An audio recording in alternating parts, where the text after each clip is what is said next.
Hey guys, this is Mike Marchese from UpYourFitness Inc.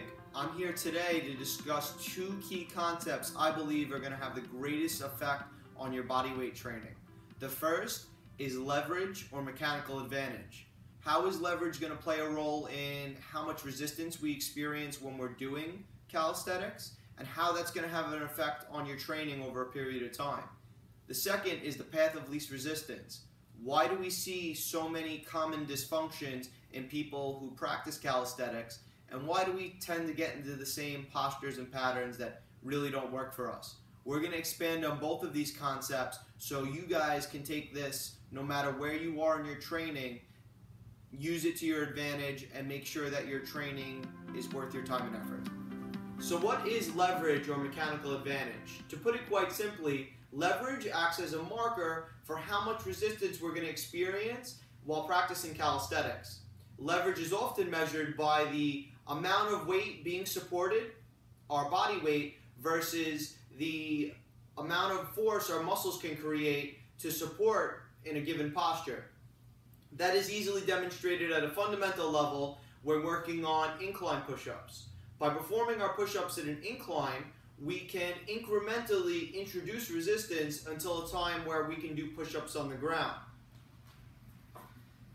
As you can see, when I perform an incline push-up, I'm mimicking the same pattern that we would explore in further progressions, getting to the ground. By slowly lowering that bar and changing the incline, closing the distance between my chest and the floor, I can quite easily modify the amount of resistance I'm experiencing during a push-up until the point in my training where I can do push-ups on the ground. The same thing applies to weightlifters. Weightlifters are able to progressively overload their muscles by introducing weight onto a bar. Unfortunately enough, during calisthenics, we are going to explore those markers by modifying leverage, which might seem like a bit of an intangible. That being said, as we start to understand the novelties of calisthenics, it gets quite easier. The same rules that apply to the push-up on the incline versus the push-ups on the ground also apply to body weight rows. Conversely, instead of bringing our chest to the ground where we're going to modify the leverage of a movement, this time I'm going to bring my back closer to the ground. During the row, as I bring my back closer to the floor, I'll effectively change the amount of resistance I'm experiencing for this pattern.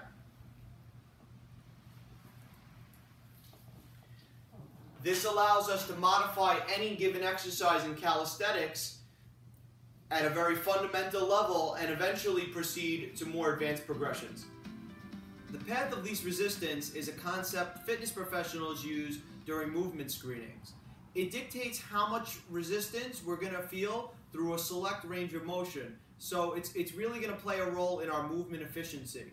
It's very easily evaluated during push-ups, where we can really deconstruct a pattern and see where certain compensations or dysfunctions are at play. The path of least resistance is going to play a pivotal role in how we naturally approach an exercise.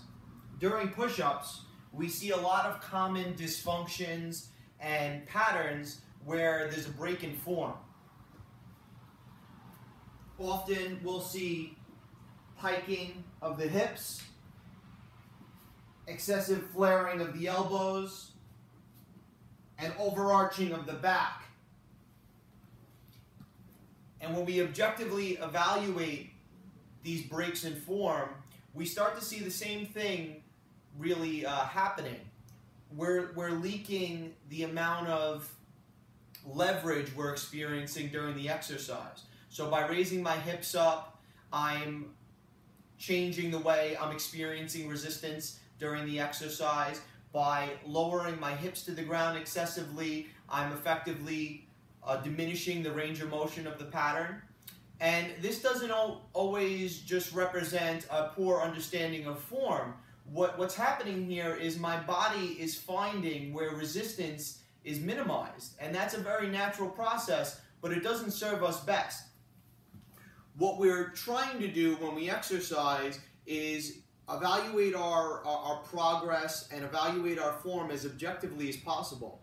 It would serve us much better to humble ourselves, choose regressions that serve us better, and try and reinforce these patterns at an elementary level, at a fundamental level, and incrementally and progressively introduce resistance once those patterns have been reinforced. The takeaway from all of this is objectivity.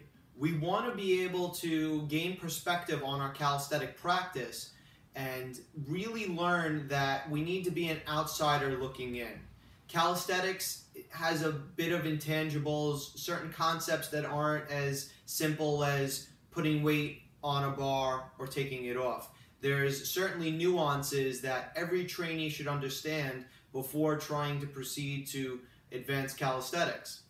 If you feel like you are at an advanced or intermediate level and you've had trouble conceptualizing some of these key notes that we've evaluated here, you might want to take a step back and see if you've been observing them in the right way. I certainly feel like these two notes, mechanical advantage and leverage, will play a great role in your training to come, and I hope I was able to give you some perspective on that. My name is Mike Marchese. I'm here for UpYourFitness Inc, and I hope to see you soon.